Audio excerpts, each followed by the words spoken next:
whāwawau lava. Te watu ma le mātou taulanga pati a te oe. Le nei tai ao. Hallelujah. Praise you, Lord. Praise you, Jesus. Thank you, Lord. Thank you, Father. Hallelujah, Jesus. Tātou walala mai lalo whāwhtai. Hallelujah. Whamalo le whaivi inga I le atua. Hallelujah. Awai whai mai e pau leo le vaenga e awhio e se ai oia mai lona no whali I. Ai awhio mai e whamanuia e lau whanau, lana whanau. Hallelujah. Praise God. Ne tuola mātou ta mali ni tai au.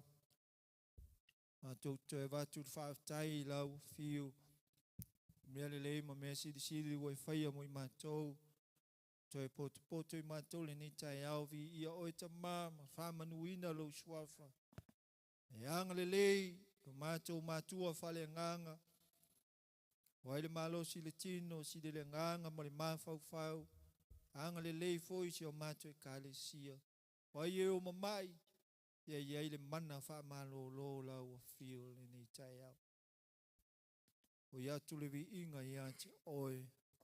Amene ma amene. Ia, vene lao le le, whawhelo ia tu tātou maftanga ni tai au. So mai ale. Sunga le whawhenga inga ma le whale tua. O mātua o le whale. Whawhelo ia tu foi, ta māti a kono. E mai se whale tua, uso ma tō whawhine. Haftai foi le tua, mwhaen tātou wheluai, ma le tō whine, ia o le via, e mai se le a whine. Ia vi ia le tua, ia manoa, tātou te maua. Hallelujah. Whawheluai, fellowship team, le nei tai au. Hallelujah. Ai si lei, o ne tātou. Ona whawhiluai le ni tai au whawhitai ia nganga pai ala mele mai sau taulanga pate via le tua whawhitai ia nganga pai o lo tātou a wai whatasi. Hallelujah na te le tu la fo ina I tātou. Hallelujah. Ia. Le ato whaila unga sau ma maolau. Le nei tai au. Ia e mana ia o yeise se eisa na pese po se moli mau. Lua wanoa. Tātou o aila ia le upo le tua ni tai au.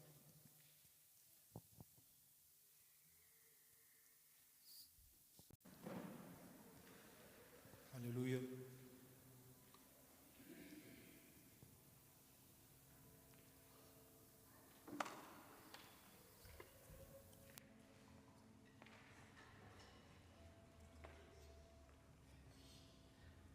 Amen.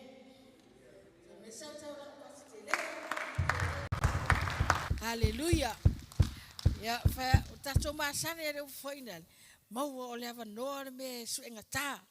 Mau o le ava no fa nga lo a. E o kaso oli ne yaso la vi inga. O no le mana o fa mo le vi inga. Na o a wo pawana taso me fa le aso ato ne le vi inga. Oka ori angelu langi ori e suma le tua ya tato a. Ai fa tai la roa va ai atu ia fo isuru matango fie malale lei mai le aingo le tua I fa malo longa tama lana auna mal fale tua tato lava e ai stasio mo se mai mo ia I 99 mai tanga ia ai fa fitai lava le lo fole tua le to atu ina yo la loto e tu la I wai le se me fango fie fangata ba fango fie me le lo fole tua Ola tfimana au sula ubes. Te wala au asulale I tamale a nge usuma pese le ie mana iro na leo. Ola upese.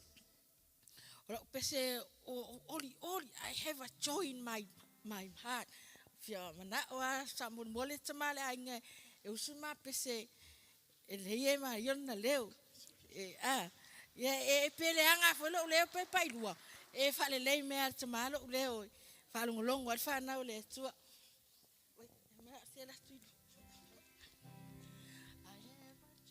For joy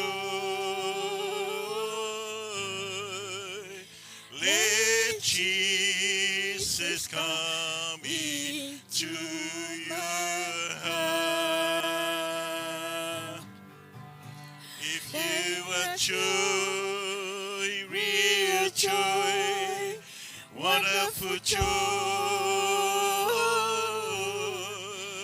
let Jesus come into your heart.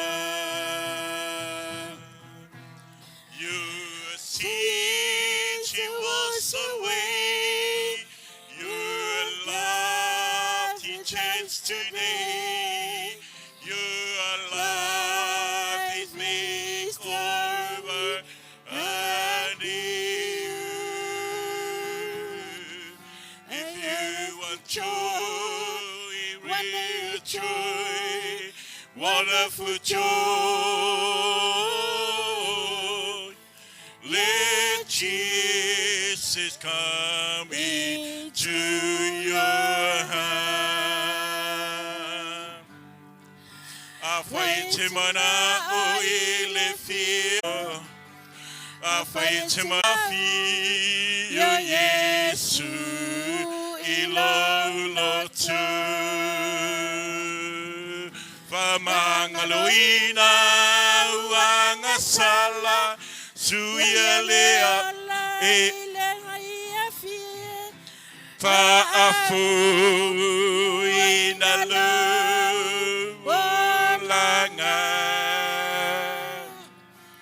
afaitmana o ile fia le moni malema tango fie faafio Yesu ilo.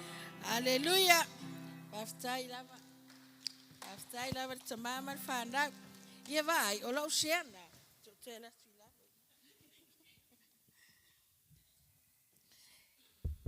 Fai ala vi inga. Ese fia lo to malo oli. A fai te mana o fia. Fa fio Yesu lo loto. O a mea uma o lo loto e sa uma oe o mai o tinga o le fa nau fa tinga ya oe o mele nei la lang. A fai le te mana oe fa sa loto e fa fia oe. Na o le fa fio a Yesu lo loto pa wale na. O a mea uma la fa la velave. Ave ese la piscina e te le fia ai e te mai ai.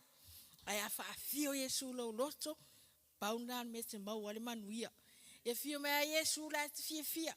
Ave oe la te fia mai manuia. Aleluia. Ia fa manuianga na le swafa man malo Yesu. Amen.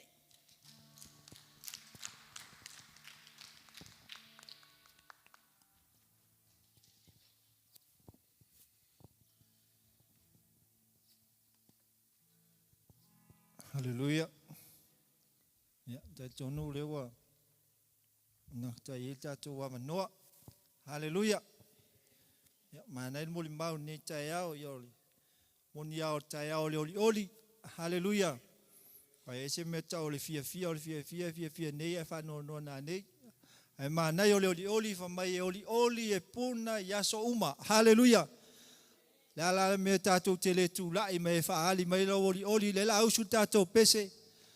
Ia fa ali mai la yo lo oli la siva le nei taiao. Ia tato tele I fa longo le upo le tua. Hallelujah. Praise God. Praise God. Hallelujah.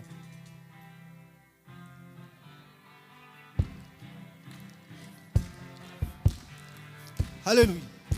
Oli, ali, oli, ma vivi. Hallelujah. Fa maoni, olo na lo fatuno. Oli. Hallelujah. Oli, ali.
Kaya to sauta to pese oli oli.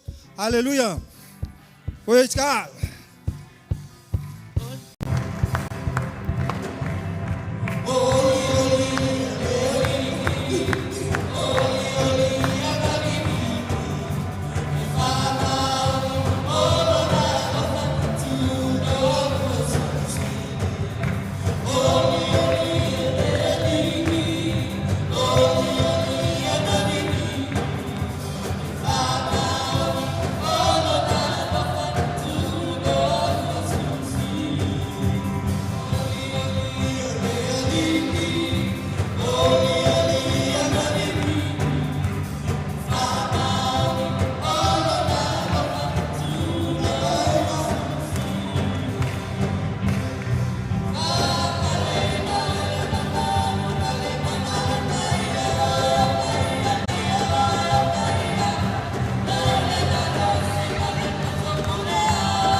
vau lava. O wā o le atua mai le amatanga se ia o le ngatanga. O le alefa ma le omeka. Lo mātou tamai o mātou taunu mai le taimi o lau upu. Mātou te mana o mia, lo mātou tamai le whaunga le mana lo o nganga I lau whanau. Nā whalongolongo le nei afiafi no poli nei tai au. Ao te tuina tuau le tua e whai mafufonga o lau o fio. Paunga ina le me whatau wa e watu ai lo fina ngalo lo mātou o tua. Lo mātou tamai mātou te whaftai ai a te oe lo mātou o tua. I lo tatala ina ia I mātou. O lau a fionga pa ia e whapea na whatonu ai. Whapoto ai e whasino ai ai mātou le ala mātou te sawa wali ma muri ai. Tamai, anganga pa ia, ngā lue oi, whatonu oi, whasino oi. Ina ia o mātou langona ina lo fina ngalo lo mātou tamā. Lo mātou matua ai foi se tasi o sauma se loto ma whatia.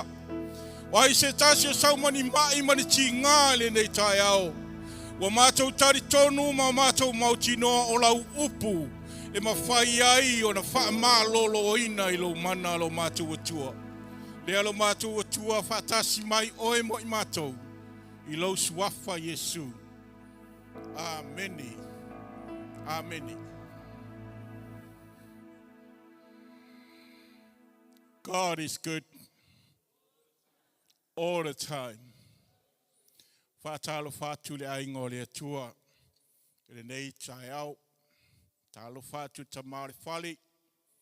Ma le tinao le ngā luenga. Ia siri no whātalo whātu I lo ainga. E mai se foi nei whanau po nei tua whawhine whai o na tātou toi whai taulanga whātasi. Ia mele bai sau taulanga pati na vi ia le tua. Glory Jesus. O le atua le tātou te au ona iei o le atua e ngalue. O lo o ngalue pēr o ia. Mai le vavau se ia o le whawavau. Te whai mo moasina o moni mau o te rei. A watu ina le tusi. E ese ale mea tā pena e tangata. Te mina watu ana ulua I. Tau no mere sunga polo tamata I tai e te o te tūlai le upu. E se ale upu na tu ina maina o tala noa ila I la whanau da sale na le ise lotu. Ai ina wālun mamalanga martina. E se le matau tia o le atua. Ia, sua lau tusi le whaalinga o le matau po e lua. Te tau, te o wai, whai po mua, se ia o whai upo e fitu. O le whaalinga, le matau po e lua. Whai upo mua, se ia o whai upo e fitu. Tātou te whai tau whea o wai ai. A ole I fola ina le upo le atua. E le ia te au se whatonunga. Ai ese lo uawa I le upo taimi le upo le atua whanau. O mai no whale I lalong whalongolongo le upo le atua whamole. Ia le atua masau taulanga patina vi e le atua. Praise the Lord. Tātou whai tau au maualau tutusi se I amene mai. Ie tusi le angelu le kalesia ai Efeso. O mea nei o whai mai ai le ui fetu. E fitu I lona lima tau matau. O le sa vali tu tonu o tu ngā la mepa auro e fitu.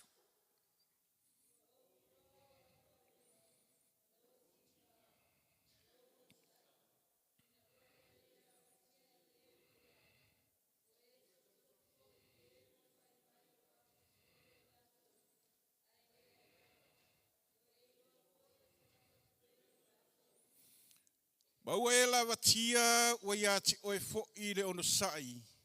Wa e tau ti ngā ono olo uingoa. E te le I faa vai lava.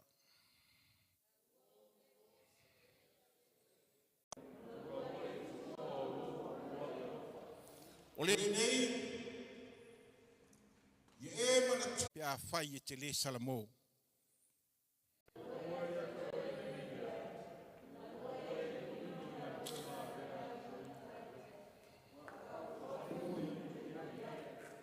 tau me whai fitu wha mole. O le o iai talinga, i nā whalonga maia o ia i mea o whetalai mai ai lea nganga i e kalesia. O le manu malo o te awatu ia te ia. Whai maile mea nā mai le tue e te au. Oa mai lau tau tino. Oa mai lau tau tinonga. Praise God. Whai upo e wha ma wale se upo e wha malo si ele ai ngole atua nei tai au. Aua oi loa se mea ia ti oi. Ona ua e tu ua o lou lua i alofa.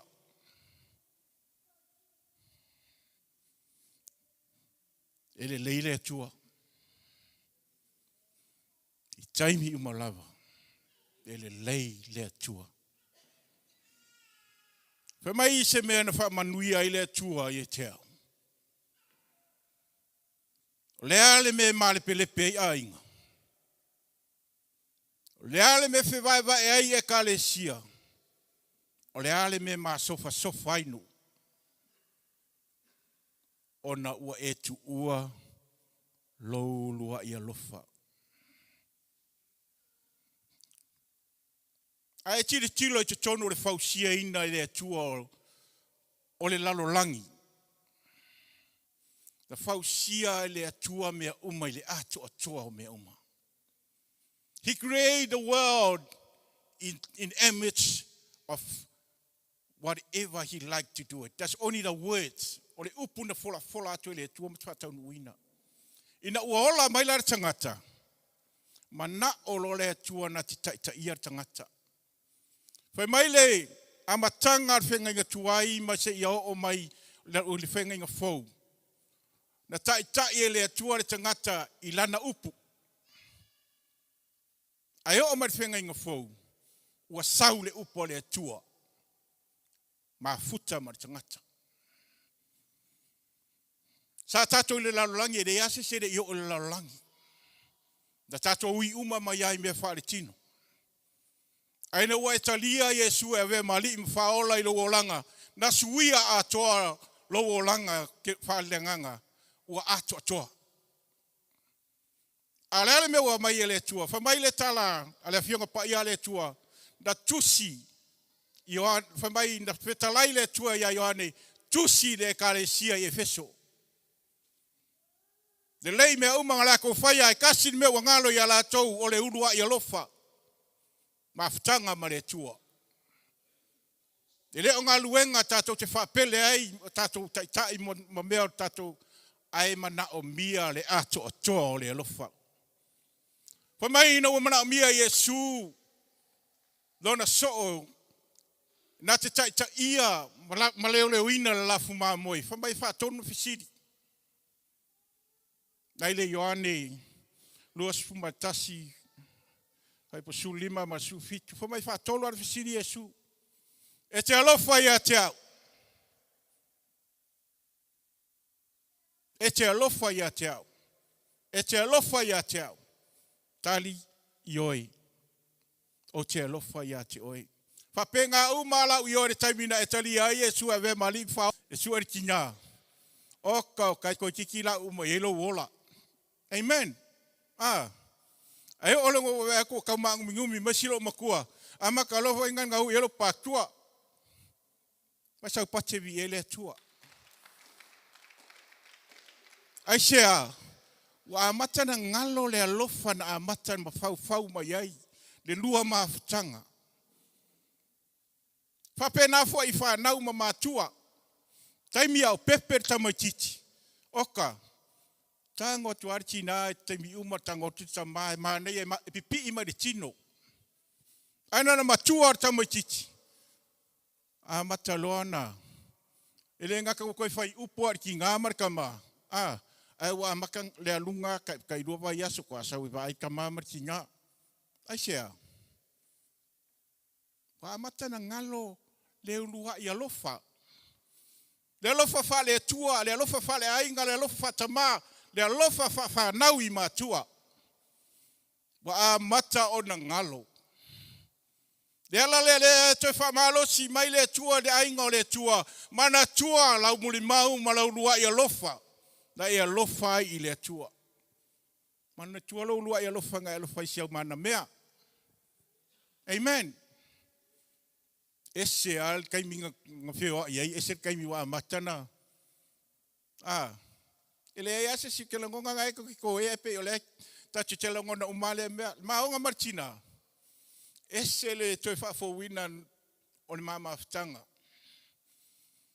Pe iwa lau kam koe kala volka mama kinge kaimi ngau ngau. Amen. Wa foi. Wa toi a mata ona toi tilo le olang. Toi manatu le amatanga lo maftanga. Toi manatu whanau. I le taimina tausi mai ai e nai mātua. Aolaiti. Aua ne ingalo ya ti oe le alofa na urua i alofa ai o mātua ya ti oe. Aua fo ine ingalo ya ti oe le urua i alofa na whaola i nai i tātou e le atua. O se whamani yanga le ilo o langa. Ele o se launga, o se moni mau ya te au. O te tufatu i nei whamalo siei se nganga o whawaivai. Ainga o le atua. Awa ke vai eku lo a makanga, eku lwa si lo makua, ya maka lo honya a. Nga e whai upu iai. Pe, anga uloa, pla, Aile ngaru ya oi. O si lo makua nga whaiare mea ai ki kau sami ai. Ya, ni ngata hoi nasi lo makua hoi nan whatawana i o fufou. Ia le ase se nga whare tu hona pe telo ana le ia se vai kere anga le ia o kere mo se vai se ai. Amen. Le ala te fa manatu mai le fiong pa ia le tua nei tai au. Tamati na ai ngole tua. A fai wa fa vai o tuli vai ma wa ngalo ia ti ore taimina ma na ia le lo maftanga ma Yesu. Le wa te fa ma losi mai le tua ia tatou. Toi wha fōwina le lua maftanga. Ma ie toi mana tua le lua e taimina e tau tinoa ia Yesu. Ma whai lau tau tinonga. So se mea e te tau tino ia e mana tua lau tau tinonga awane ngalo. Amen. Awane ngalo ia te oe lau tau tinonga. O ati ngā, o a wheso wa ina, o a whai ngata, o a mea lu tia ai lau sa nga ma mea tau lai ei lau vai. Awane whamalue lua ina lau tulai. Tato wa ai, a on whatau tō tangata tono o palemene po o amea tono o se ngā luenga, e whai tau tinonga. O le tau tinonga na alu ese ai, wale te whao ngaina. Pa penane mele a mai ele tua i tonu i. Mai a whai e tele usistai, o le ave ese lau tu ngala mepa. E le leila le ave ese e fo i tua lau. Le leila le ave ese e fo i maali i whaola i lo uolanga. A le al mele ua whetala i le tua i le ia efeso. Wa mata na ngalo. Ia lau wha manatu na mala wha malosi le ai. Wha malosi. Yaso e taunga le muai, ma taso e le taunga le muai. Ina i e wha malosi i le tua malona fina ngalo. Pai mai upua Paulo o le tai au. Mai o le tatou matua lina, te whamanatu ia te oilo lua i alofa. Koe kango e fusi mai lau paanga i I love you, darling. E tango te fusi mai lau ta mama lau tina. Pena e masani o lai titi sa fusi lau tina ma lau ta maa ia te oe whanau. Mana tua taimina. Aua fo ine ia vea leo leo si stai o whanau me ngalo ai taimina e fusi e lau tama o tamu whaina puti no na o langa tupu wai se ia matua. Ona siwafa manu malo Yesu. Amen. Le tua lo matu tama wa uma le upuna e tu ina mai na e whamanu iai lo loto. Ai tu ina tu nung mana lo nganga pa ia iai le tua i loto lau whanau ma lo ainga. Whamanu ia lau au auna le tua o mawaini ia wanoa tula e nei tai au. Whamanu ia fo i lo ainga ia i la tau le file mua lau fio tai nai ainga so se mea o lo lato nau ai. O no lo suafa Yesu. Ameni. Ameni.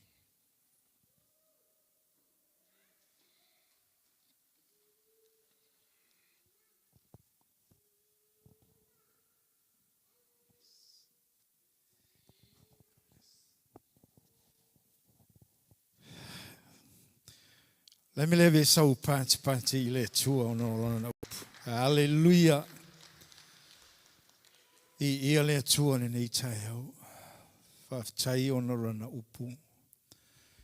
E fa fangu ma toi tu sa mai a te tatou lana whanau. Fa mai le fai upunga e fa. O i fai upu e luanga e maka mai. Wa owi loa au ngā luenga ma loutinga. Hallelujah. Ma lou ono sai. Ina ua e le lama tia i e ua leanga. Ta ua le fai launga le fai upunga e fa. A ua owi loa se mea i ate oe.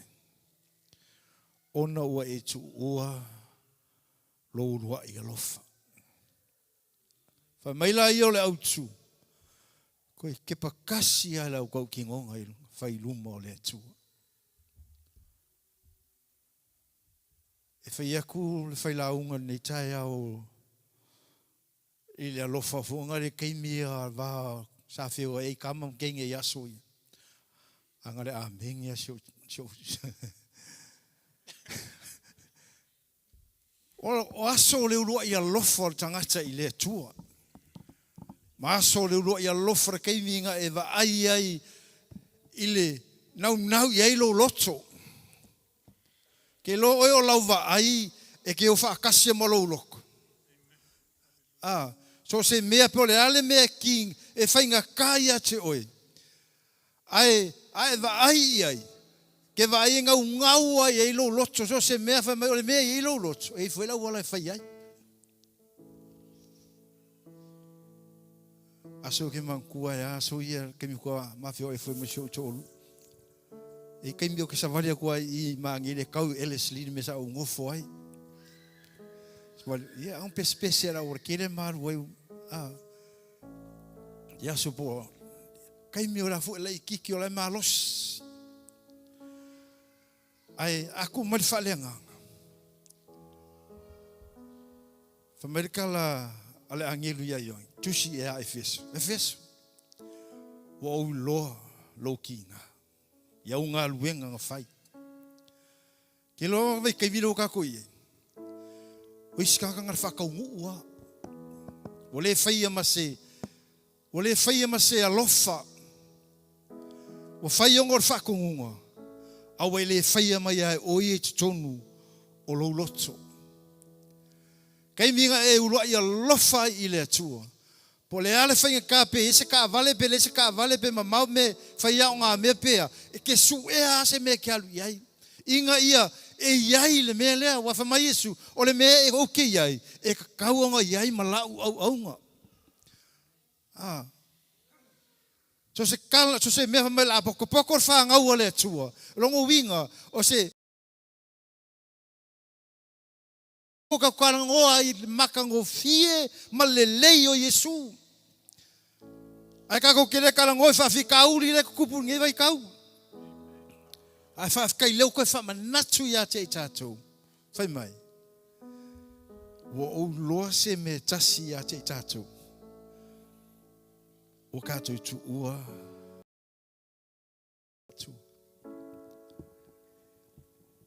Lo a inga nei tai au ta matina. Eu foi au le tau talatu. Penga fo i ili ela na au auna por fai la unga nei tai au. Koe kilo temi na e. Fa ul fale ai Yesu e fai mali ima faola. A e ta lia ai o ia i lo loto. Ke lo ole vai o inga ke va ai ma malu o le atua. Ele mga foi le atua e fa alua ngai Jesus. Wa leilis a fa le kiki ai le atua le nga fai o e ma. Fa na o le atua. O e fa lo. Toi Kato toi foi. Tato toi va ai. Kako koe lewa a mai a te tato. Mar fai upo e fitu. O lewa ia o iei talinga. I nā whaalongo mai ia o ia i lea mea. O whetalai mai ai lea nganga i e kalesia. O le manu malo. O te avatu ia te e ai le lau ai o le ola. O i tu tono le partaiso. Pai se manga ia. A e koe foi. A o koe foi. Kato toi foi. Mali kako urua i alofa. E va ai tu a toa oe. Leo whai mai. Kato te a ai. Kako ki a ai whakas. Mai Yesu Keriso. Ile no whanga wa umana ia tā pena mo i tātou. Tātou tūla i mai nei tāi au whamuli mole. Au su tātou pese nei tāi au le hawa noa. E kaimi e whapea i. E kau kia wawa aia i tangata. La me tu hawa noa i lesi a lan me le. Ma moe oe. Alu oe i le atua. Anga i le tu lesi mo lesi lu mo le atua. Pa mai e tua oe ia tau tau. Mea le lei na e whaia. Lewa noa o i sisi fau mai, o i fau sisi. Mana o talia Yesu e whai mali ma whaola. Pau ala le awala. O i o ni o le ala o pumoni ma le ola. E le alu atu lava se tasi le tama. Pe a leu i atu i ati. O i o ki o le whai toa. Tātou te uru whale ai. Le me sili o na pā. Hallelujah. Vai foi Yesu konola. O ke fiu.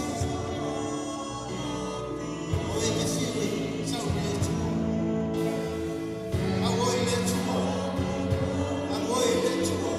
Ke fia le tu. Le foi tai o tu mai mai.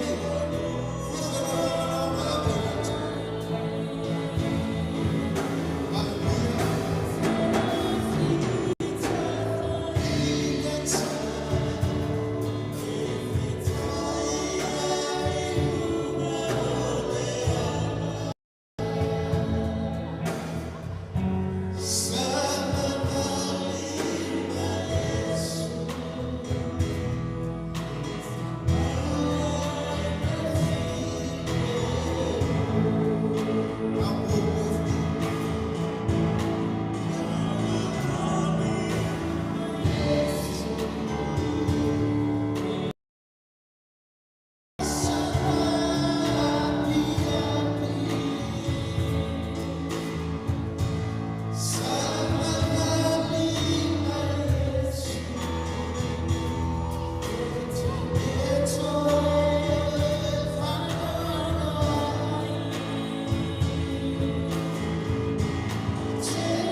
Faina tu Yesu le langi e sau la langi e sa ili oe ma.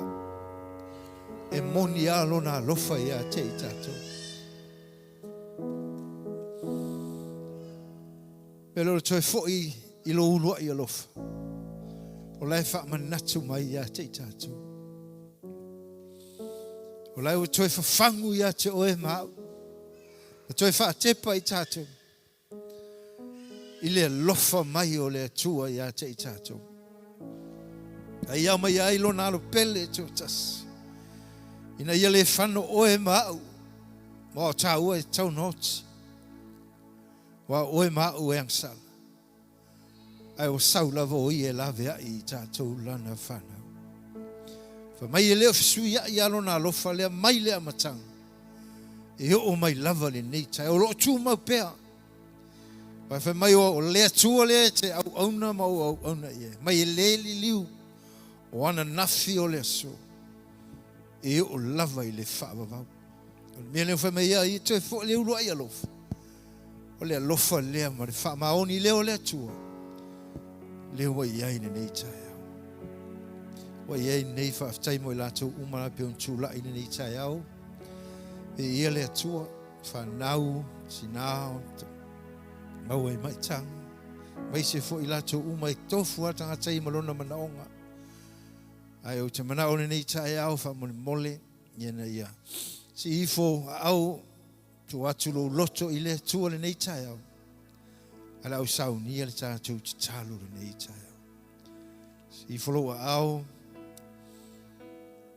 Le tua lo mātou te mai le nei tai au. Au tūla i ai lau whanau o mātou whafonga fo i whalongolongo fo i au e wheta laitu sau mai a te i mātou. E matau ti o loa lofa le sa e sa i lia ai. I lau. E ai lungo le sa taulo na e maliu e toi soifua manu malo Jesu Kiriso. E leo suia e leo li liu. E wha maoni lava oe lo mātou te mai. Nei tai au tula i ai lau whanau i o latou manaonga. Nisi o mamai le tua le nei tai au. Wala au ia te oe. E sui lau whamalo longa pa i ane pa ifo pa i atu. Ia te i latou taito tasi ta mai pe fo i ona i ai tina. Lo tau ave ina au o loa taua le tua lo mātou ta mai. Whaaftai wa e pai, wa e foai le loto tere foai le malos. Wa e sila fia foai le aso, ma le taimi e tu ese se na ai la au. Ma au mea lofa le atua. Au te tatalo i le mana o le anganga pa ia. Pa i o la ua loto le ta mai le nei tai au. Nisi o angi mai o mawai. O mātou o atu mo le mātou whatu tua tali tono o mātou loto. Le mana o e ke riso Yesu lau whamalo longa. Wa ave ese ai mai. Awa e whasao loto lau whanau le tua. Nisi fo sa tau whawai vai le tua. Whaaftai leo whalongo e lau upu toi fo i leo lua i alofa. Io lato loto e monia e whamaoni o e le tua lo mātou tamai. Ia mau e lato le loto tele. Mau e latou le fia. Le oli e nau ia te o ia so umo te toi o le soifua. Talo ta mai le nei tai au. Ia iai le file mui o latou loto. Ia iai o latou soifua o latou wola. Latou te ola ma au nai mo oe ma lau fina. Whamanuia i tina ma ta whamanuia i whanau iti le tua. Le asa me o tū lai ai le nei tai au. Wa e sila fia ina i o lātou loto taito tas. Tū lai ai i lātou le nei tai au o lo mātou te mai. Mātou te tuina atu mea umalava i a te oi. Whafta mai mo i mātou. Wa e toi whafangu, wa e toi whamanatu, wa e pai o mātou loto taito tas. I a oe lo mātou te. Nisio e ni mana onga whengtata mai, le ise me whengtai a toi.